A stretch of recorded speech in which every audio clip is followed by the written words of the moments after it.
Good afternoon and welcome to episode 6 of Behind the Sink. If you're tuning in with us for the first time, Behind the Sink is a series of super casual chats we have with the industry people, where we chat everything from nightlife to music to DJs to festivals and more.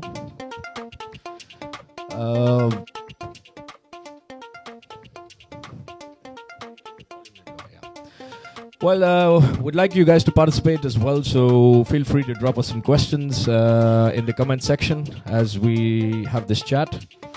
Thanks for tuning in. Let's get on with episode 6 of Behind the Sink with Mr. Curate, aka Deep Brown. Hi guys. How are you, bro? Great to be in Dubai after last night's session. That we rather not talk here. So this is your first time to Dubai, right? Yeah, so yeah. how are you enjoying it? What do you think about the place? Oh man, unbelievable. Was it everything you expected it to be? Or? Let's see how is it tonight. But I have no doubt. Meeting you guys. But the city-wise, I mean, is it something that you expected? Did you think it was? I'm definitely. It's my first time here. The infrastructure of the city is crazy, amazing. isn't it? Yeah. Remember we were talking earlier about how in 2002 there's nothing on this road, and then all of a sudden it's amazing, it's man. Crazy. What the crazy. People have done here. It's amazing. So, Ankur, a main man from Bleep in India. I just wanted to check. From the time I know you from I know you with with your association with Bleep. But what was before Bleep? What were you doing? What was before Bleep?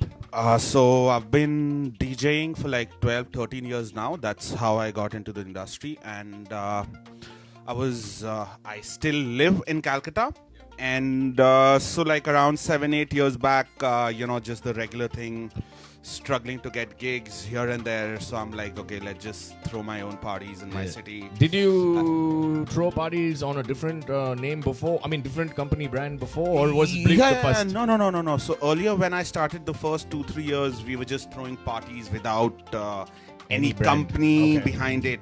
And who's the we? So I was there, Varun Desai, he was one of my ex-partners. Okay. And then there were other people, I used to collaborate with in the city, and just this is from Cal. This was purely in Calcutta. Okay. And 2 years into that, Varun and me formed Dust Dozen. Okay. And which was again yes, I remember playing for one of the Dust Dozen nights. Exactly, that's the first time we met. That's the first time we met. So Varun and me, we ran Dust Dozen for 3 years.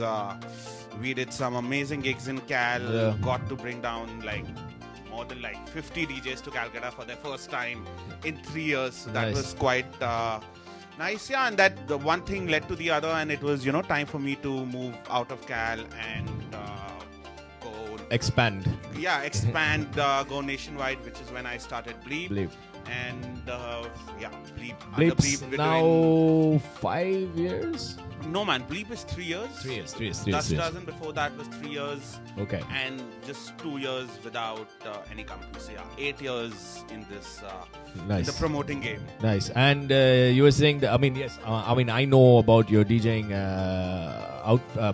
moniker, but you feel free to tell people. I know you go by the name Deep Brown. Yeah, man. And it reflects the deeper side of me.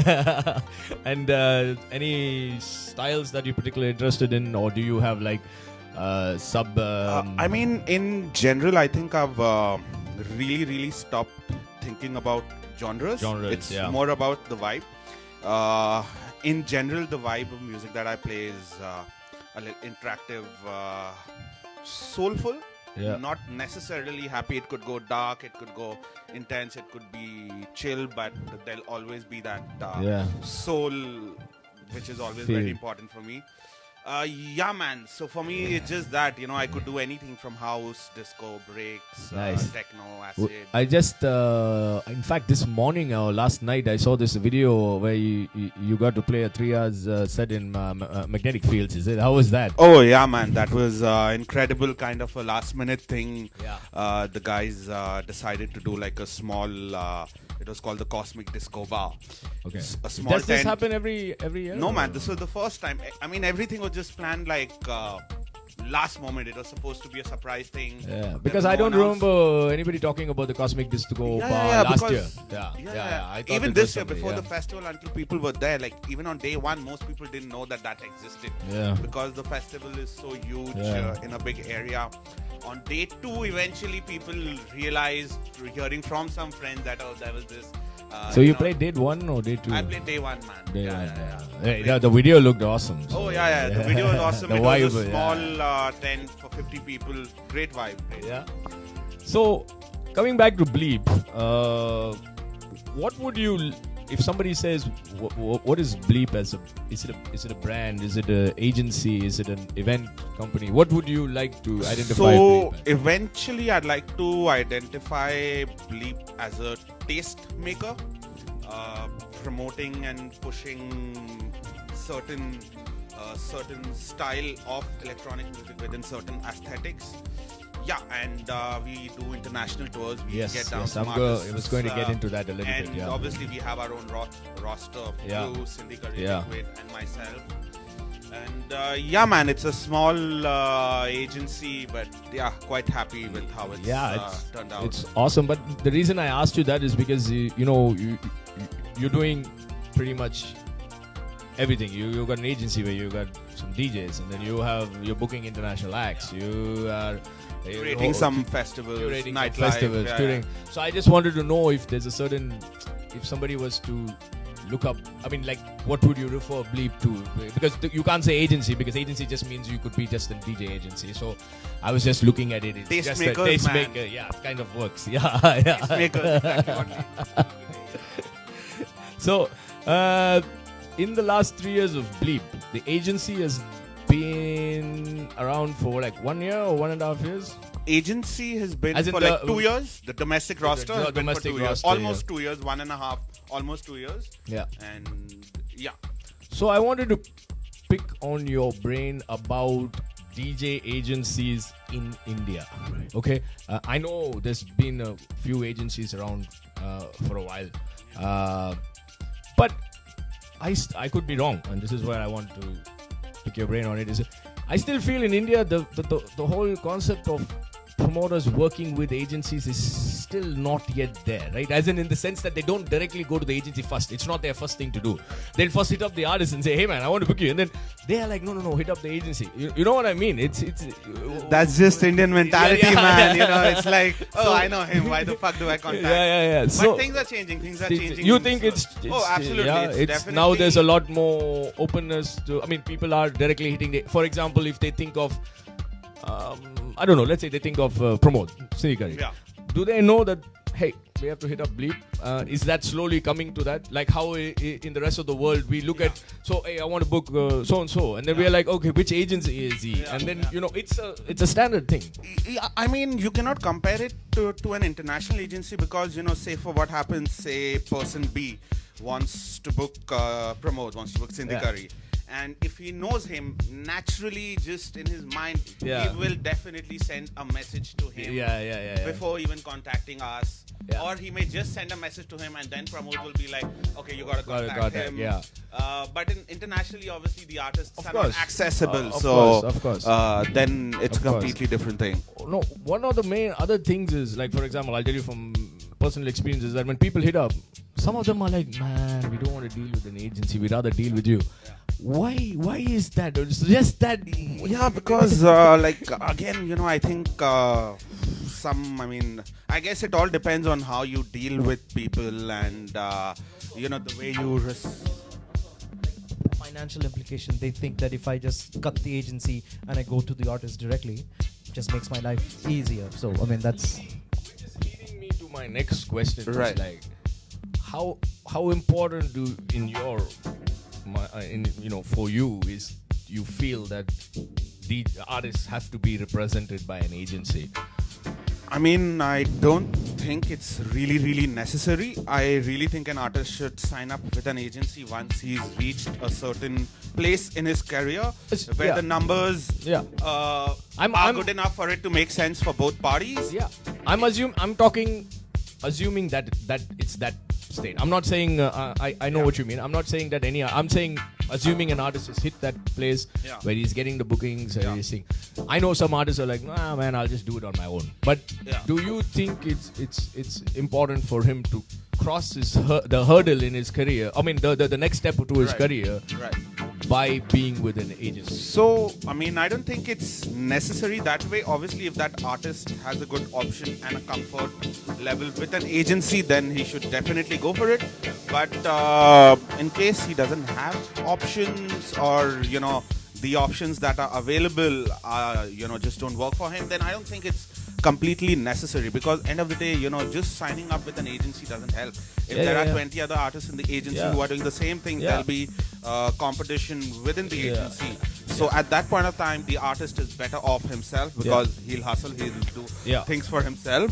I want to, I mean, not disagree, but I also have that opinion now. The game, so to speak, has changed as well, right? So what happens is now, yes, you could have the talent and all of that, but there's a lot of you have to be good on social, you have to be good essentially, because now you're branding and you're putting yourself out there. So you might be great at playing music, but you might not really know how to on the Instagrams and have all of the followers. So my suggestion to artists is it's not really helps as well with that, like to create that brand for you as well. So I think as much as, of course, once you are there, once you're at that level, yes, getting into an agency is right. But I also think now, I mean, because the game has changed, an agency can actually help people now, kind of push them in the right direction and kind of sort out, the branding. It definitely can. But again, I'm talking out of practical experience, because I see a lot of artists struggling also who made it to a certain place just because there are just limited number of agencies, and even they have they only have this much capacity of handling and doing stuff for the artist. So my suggestion for artists is that before you have the question of the agency, you should definitely know about social media. You definitely need to understand how the industry works. End of the day, it's a business, no matter what we like to think. So one needs to have that practical approach. And I think if that artist has that practical approach, when he approaches an agency, it will be better for him as well. So what you touched on in your explanation just now, you said there are few agencies. This was where I was coming to.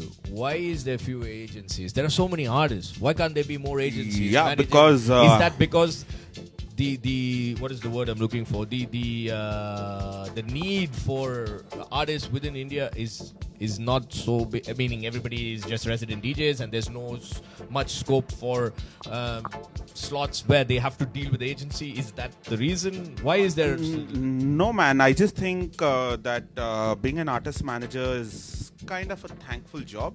You always got to be behind the scenes, and your existence should be such that one shouldn't know that you even exist. Of course, because you're supposed to build the artist. So you don't do anything for yourself. So obviously that's one factor. And number two, in terms of the numbers, as it is, artists don't get paid much. And then on top of that, your 10%, your 15% or 20%, whatever. But do you think that is really not enough? Would that change if there was more agencies coming in with more artists? That means it's more streamlined, and that means pays are getting more. What do you say? There's a certain bracket, and because now if somebody contacts a freelancer, he's okay. He's like, okay, man. You know what? It's not 100. Okay, give me 80. But then if it's an agency, maybe they're like, no, man, it's 100, because they're also thinking of their cut in between, and so it kind of becomes. So you think that would no, man. I don't think that is the solution. What really is the solution? That Indian artists need to develop their profile. They need to develop their careers, maybe go international, get a bigger fee, which is when it will make more sense for more agencies to come up, or more people would be interested, because there'll be more opportunities even for them to work around, because there's not much to work around with right now. But also, do you think on the flip side, then it might become the agency's responsibility, because now you're talking about like getting paid and stuff like that. So I think maybe as an agency, you have the responsibility in the Indian market also to make sure that your artists are now like you demand the right sort of the monetary value and the fee. So then the market kind of understands that So the relation between an artist and the manager is always a two-way street, but I feel it definitely starts with the artist, because until and unless the artist cannot until unless there's not a product. Manager I understand. work with. I understand. Manager is just selling. You need to be the product. No, what we are asking more is, forget the regular resident DJ jobs and the guys. Not even talking. Yeah, I'm talking more on the guys who are making a few tracks, trying to get things. Because and there I have met a few people who I think are super talented, but they've just not had the right direction. Right. And I felt that maybe with the right agency, they could have got a direction. Oh, absolutely, Yeah, for sure. you know what I mean? Absolutely. And, I mean, a lot of people definitely lack direction. They have that in them, but they just need someone to tell them that and bring that out from behind the head to the forehead. And also things like, where is the right fit for them to play, where they can get pushed and things like that. I just feel, again, for me, I just feel that the agencies are kind of important to an artist, especially the one you have a good relation with, where they understand you understand them. It's cool. I mean, I think it's cool. I think I can count the number of agencies in India now. We can count it in Yeah, it's the same in Dubai. It's not different. I don't think there's even a single okay, maybe there's one agency, two agencies. Now, there are a lot of agencies, there are a lot of talent agencies which are dealing with a completely different market. They are dealing with corporates and things like that, which is fine. Okay, you need an agency for that. But there is no, kind of agency like a bleep or whatever. There's nothing over here to saying, hey, I'm going to try and get you gigs. I'm going to sit with you. I'm going to tell you how to work, how to take your career to the next level. There's no. So I was just thinking, even for me, you promote Arnav, we're there together because I have a connection with you guys. Otherwise, it would just even for me, it would just not make sense monetarily. Yeah. And I have another vertical in the company which also supports, so again, it goes hand in hand. But also, the thing, if the artist, you're talking about the artist not knowing much, needing a direction. But again, in reality, the problem also is artists also get used. So if the artist doesn't know that, there are also chances that if his agent is an asshole, he'll just get used and it'll just lead nowhere. So the solution is you have to first make yourself, and then there's just, in today's world, there's just no two ways about it. I'm just going to say that, again, going back to Dubai, there aren't really any DJ agencies per se. But I think also going back to sort of the responsibilities of agencies, I think if you kind of look at it, you're from Calcutta, so I can do football references. So it's also, when you find that talent, they go talent scouting where they find a 13-year-old or 16-year-old who's really good. It's also sometimes I feel the agency needs to groom that person into, and absolutely push it out and do the right things. And I feel that's where I don't know. I know, of course, we're in the industry and you have to make money at the end of the day. But I think also sometimes the agencies are not looking at the fact that yes, he might be raw talent now, but given the right gigs and given the right nourishment, and then that product can be a money making thing for the agency. So the agencies don't look at, I feel that the agencies don't look at it at the moment that way. They're more into okay, he's great, fine, he's got the number of followers, let's push. That the easy way to sort of curate a festival, maybe okay, this guy works, he's got the right followers, let's stick him in. But no, maybe find that young guy, groom him now. In the next 2 years, you can blow this guy out of proportion, maybe. Even for agencies, it's an exciting time right now, especially in India, because this thing, dance music, is just blowing up. And there are 15-year-olds, 18-year-olds from Jharkhand, Orissa who are making music and they're ready to hustle. But I guess even agents now need to have a more futuristic vision of how they handle things and go about it. Sure. Let's go now into your the other side of Bleep is you host international tour, DJ tours, right? Rough number, how many tours you've done in the last 3 years? There's a rough number. think it would be probably 20 tours, 22 tours in the last 3 years. I just want to get into one question because you started Bleep and 2-3 years ago, and obviously you were kind of based in Calcutta. Because I just want to get back into the vibe of me. I'm not from India, so I've had this thing to visit. But what I want to know is basically when you did your sort of first party outside of Calcutta, what was the sort of the interesting things, the fun things, and you're like, whoa, this doesn't happen in Calcutta, or what was that vibe, or what were those things that you heard, or those learnings that because I'm sure Bombay itself is a living organism, and it's then there's Delhi, then there's Bangalore. So what was your first experience when you went outside Calcutta? You're like, whoa, this is totally something else. Is there anything like no, so I would say what you're talking about, that experience probably came long back, way before Bleep existed, because I was traveling a bit here and there for gigs, and so the first gig we did under Bleep was DJ Pierre and Brian Kasanik. DJ Pierre, it was his first time in India, and the godfather of Acid House. Yeah. So we were fairly confident that it's going to be a good one, like the way the time that I had stuck this in my mind, and that time Bleep was a partnership between me and Bhishma. Yeah. So we kind of worked together for a couple of months. Nice. Man, it was amazing. Awesome. It was amazing, for sure. So I know we touched upon this a little bit yesterday on dinner, but for the viewers, let's get back to it. And I was very curious on how in India you curate your tours, because every city is different, right? In India, the taste and sound is so different. So how do you get that one guy who's going to sell in 3 cities? No, man. All Today, good. One I guy. told you yesterday, Yeah. it's not. The problem is that even people don't know what they want. Yeah. So, when the iPhone came out, people didn't know they wanted the iPhone. Yeah. Steve Jobs knew it. So same thing goes with music, man.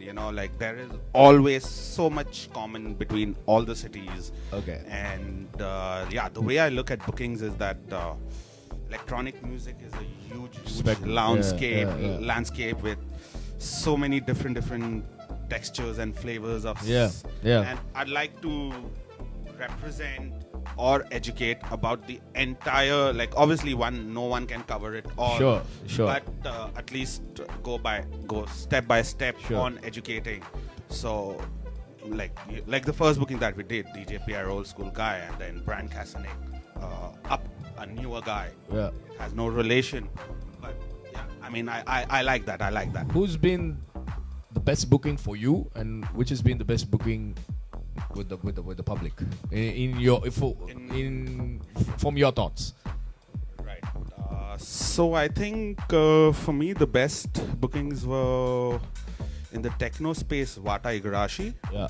and in the more housey disco space, Horse Me Disco. Nice. And How's their set? It's pretty awesome, I'm told. I mean, what they bring to Horse Me Disco. Yeah. Oh, those guys are amazing. And Those it was guys. 3 guys. Or? So there are actually 4 guys, but we only flew 2 guys for the tour. Yeah. I think that was Last year. 2018 December. Yeah. 2018 December. Yeah. And what did well booking wise with the public? As in, it I just think, sold out all 3 cities. I think Kevin Saunderson did really good in Bombay and that district. Lots, man. I think it's difficult to really pinpoint something, and not always something out of 3 cities. Not always, the 3 cities are always good. There's always No, that's a what I was asking. possibility. Has there been anywhere where it's been 3 cities and you were like, dude, that was awesome? Like all Wata. 3 cities. What? Yeah. Wata. Hell yeah. Wow. Yeah. Nice. I mean, yeah. I just wouldn't have thought of that any. So again, now what do you think? I mean, there's so many festivals now happening in India, right? So 2020 is looking good for India. What do you think? What is your thoughts? I mean, so right now I think techno is kind of replacing EDM. Yeah. It's good and bad in a way. It's bad in a way that it can be a bubble which can just burst and then just die. Yeah. It's good because obviously there are so many more people now into it, and audiences are large. Artists can now actually make a career just by DJing and playing music and producing music and traveling. In India, that's very much possible now. But I'm sorry, what was your question again? No, so I'm coming to that again about the DJs. For now, because I'm hearing so many festivals in India pop up. So 2020, is that going to be it's like, okay, man, we're still not yet hit the boom, and 2020 is going to be the boom because there's already so many festivals? Or you think, oh man, it's too many festivals, something's going to... I think we hit the boom this year, man. Yeah? I think we hit the boom this year, and 2020 is it's going to be a continuation of that. It's Okay. going to be a continuation of that. It can't get any bigger because most of the artists that you can think of have already come to India. Yeah. So...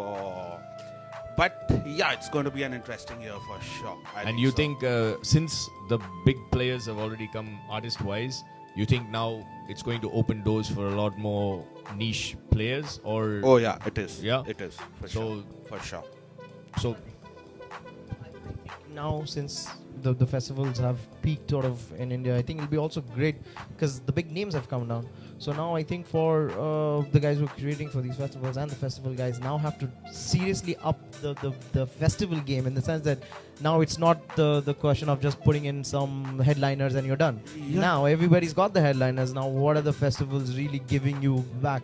So I think that the game's going to change that in 2020. So I feel where the festival itself is something that I want to go to as opposed to the names. The names are there. Now I want to specifically go to that festival because, you know, the vibe's better. So I think that's...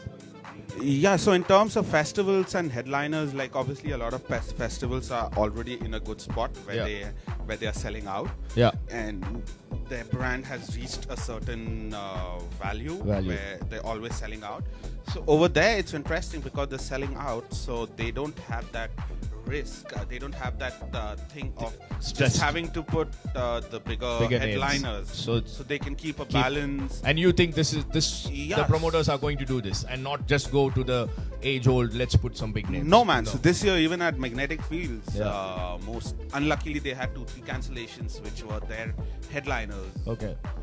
Bummer for them, but most of them were like mid-level guys, mid-level women were just, building up, slowly picking up. And so that's already happening, man. And that was a nice move from them because, if you're just going in the route of just making one bigger booking after the other, it's never ending. You'll spend 100K, 200K, and it'll not be enough. And now, how many how do you big sustain names that? can you...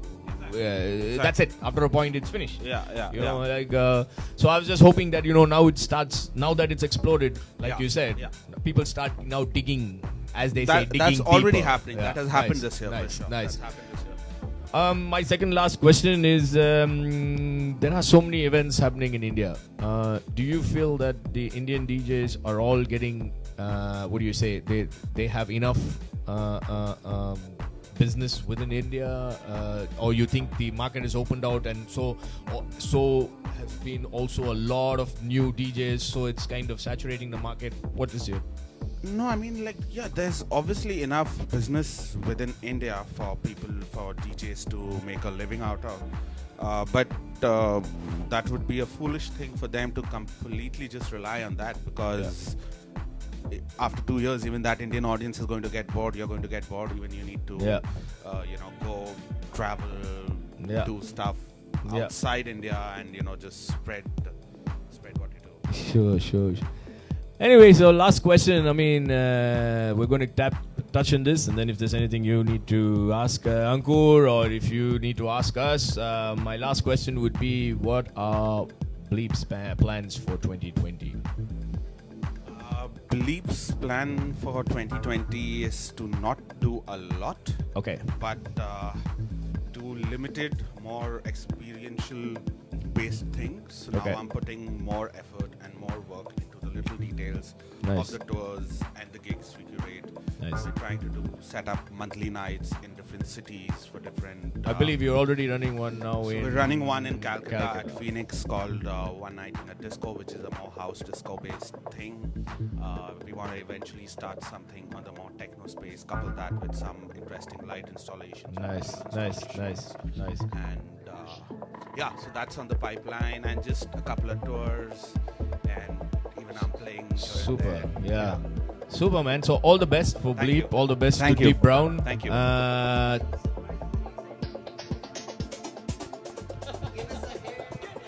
Oh yeah. After the live stream ends. All right, so thanks a lot. Thanks, and, guys. Thank you. We'll on a side note, we look forward to having you at Warped. It's going. I think it's going to be crazy for us. So yeah, see you guys. Interesting times. Yeah. Take care. Yeah, so the video is going to be available on the page itself. Before I sign out, stay tuned because we're going to start our sessions. And everybody who's listening out, don't forget, WAP's actually tonight. So Deep Brown's going to be playing. So get in there quick, and we'll get WAPed. Ciao.